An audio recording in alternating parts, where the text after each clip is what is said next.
சொல்கிறவர் வந்து எந்த ஊரில் இருக்காரு? தமிழ்நாட்டில் தான் இருக்காரா, இல்லாட்டி அமெரிக்கா, ஜெர்மனி அப்படின்னு எங்கேயாவது இருக்காரா?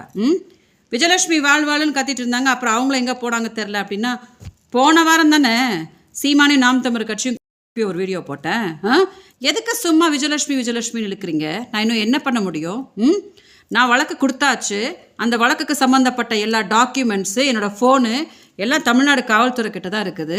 காவல்துறை கிட்ட கேட்டால், மேடம் எஃப்ஐஆரை குவாஷ் பண்ண சொல்கிற வழக்கு இருக்கு இல்லையா, அதை சீமான் ஹைகோர்ட்டுக்கு வர விட்டால் தான் நம்ம எதாவது பண்ண முடியும்னு அவங்க சொல்கிறாங்க.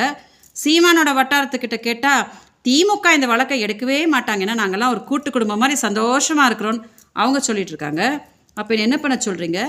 சாகர வரைக்கும் போயிட்டு என்னை இன்னைக்கு உயிரோட காப்பாற்றி வச்சுருக்கிறது கர்நாடகா மக்கள். தமிழ்நாட்டில் யாராவது வந்து என்னை காப்பாற்றினாங்களா? அப்புறம் இது ஒன்று தான் உலகத்துலேயே எனக்கு இருக்கிற வேலை அப்படின்னு நினச்சிக்காதீங்க. பேலசஸாக எங்கள் அக்கா இருக்கிறாங்க இல்லையா, அவங்களெல்லாம் நீங்களாம் வந்து பார்த்துக்குவீங்களா? என்னமோ என்னோட ஆட்சி நடந்துட்டுருக்கிற மாதிரி விஜயலட்சுமின்னு இருக்கிறீங்களே. ஆட்சி நடந்துட்டுருக்குறது திமுக. அது ஓகே, திமுகவோட விபச்சாரிங்க விஜயலட்சுமியும் வீரலட்சுமியும் அப்படின்னே சொல்லியே இன்னும் திமுக ஒன்றும் பண்ண காணோம். காவல்துறையும் இன்னும் ஒன்றும் பண்ண காணோம். சவுக்க சங்கரை விட 14 வருஷமாக சீமான் தான் அட்டூழியம் பண்ணிவிட்டு மக்களை ஏமாற்றிட்டு இருக்கிறார். ஸோ என்னென்னத்துக்கு இழுத்துக்கிட்டு இருக்கீங்கப்பா? நான் இன்னும் என்ன தெருவாக வந்து தமிழ்நாட்டில் வந்து உருண்டு அழ முடியுமா?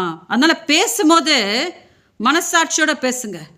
14 வருஷமாக சீமானை எதிர்த்துட்டு ஒத்த பொண்ணாக போராடிட்டு இருக்கிறது நான் தான். நான் பண்ணதில் ஒரு 10% கூட நீங்கள் யாரும் பண்ணலை.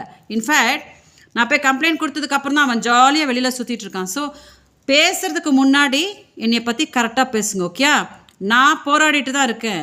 இந்த விஷயத்தில் ஆக்ஷன் எடுக்க வேண்டியது காவல்துறை பண்ணணும். திமுக என்னன்னு பார்க்க வைக்கணும். தமிழ்நாடே தலைகுனினுங்க.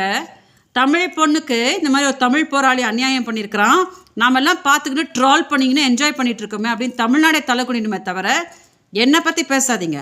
முடிஞ்ச இந்த வீடியோவை மீடியா அந்த பாலமுருகன் கிட்ட கொஞ்சம் காட்டுங்க. நான் என்ன சொல்லியிருக்கேன்னு அந்த ஆளு கொஞ்சம் பார்க்கட்டும்.